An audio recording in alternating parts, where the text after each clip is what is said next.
राधे राधे, जय श्री कृष्णा। सटतला एकादशी व्रत कथा। प्राचीन काल में एक ब्राह्मणी रहती थी। वह सदैव व्रत और पूजन किया करती थी। यद्यपि वह अत्यंत धर्मपरायण थी, लेकिन वह कभी पूजन पाठ में दान आदि नहीं किया करती थी।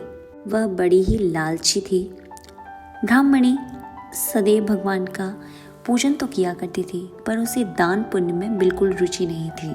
ना ही उसने कभी देवताओं या ब्राह्मणों के निमित्त अन्य दान किया, ना कभी धन दान किया। उसके कठोर व्रतों से भगवान विष्णु उस पर प्रसन्न थे। लेकिन भगवान विष्णु ने सोचा कि ब्राह्मणी ने व्रत और पूजन से शरीर तो शुद्ध कर लिया, इसीलिए इसे वैकुंठ लोक तो मिल ही जाएगा। परंतु इसने कभी भी अन्न दान नहीं किया, तो वैकुंठ लोक में इसे भोजन कहाँ से प्राप्त होगा। ऐसा सोचकर भगवान विष्णु भिखारी के वेश में ब्राह्मणी के पास गए और उससे भिक्षा मांगी। ब्राह्मणी ने भिक्षा में उन्हें एक मिट्टी का डेला उठाकर दे दिया। भगवान ने उसे लेकर वैकुंठ लोक में लौट आए और कुछ समय के बाद ब्राह्मणी की मृत्यु हो गई। वह अपने शरीर को त्याग कर वैकुंठ लोक में आ गई। मिट्टी का दान करने के कारण ब्राह्मणी को वैकुंठ लोक में महल मिला। सुंदर सुंदर सजावट की चीजें थी उस महल में, कोई कमी नहीं थी। काफी सारे दास दासियां थी, सब कुछ था, बस उस महल में अन्न नहीं था। अन्न का एक दाना भी नहीं था।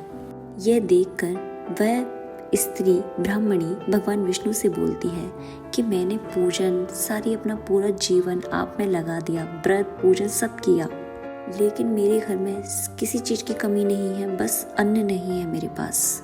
भगवान विष्णु ने उसकी समस्या सुनकर कहा कि तुम वैकुंठ लोक की देवियों से मिलकर सटतला एकादशी व्रत और दान महत्व सुनो। उन जो भी वो बताएं उनका पालन करो, तुम्हारी सारी भूल गलतियां माफ होंगी और मनोकामना पूरी होगी। ब्राह्मणी ने देवियों से सटतला एकादशी का महत्व सुना और इस बार व्रत करने के साथ तिल का दान किया। मान्यता है कि सटतला एकादशी के दिन व्यक्ति जितने ही तिल दान करता है, उतने हजारों वर्ष तक वैकुंठ लोक में सुख पाता है। अगर आप सटतला एकादशी के दिन किसी ब्राह्मण को तिल का दान करते हैं, तो उसका फल बहुत बहुत ज़्यादा महत्वपूर्ण होता है और आपकी सारी मनोकामनाओं की पूर्ति होती है। तो सटतला एकादशी के दिन बस ये एक उपाय कर लीजिएगा, उस दिन किसी को तिल दान कर दीजिएगा। हो सके तो तिल के लड्डू दान करें। भगवान विष्णु को चढ़ा करके आप तिल के लड्डू भी दान कर सकते हैं।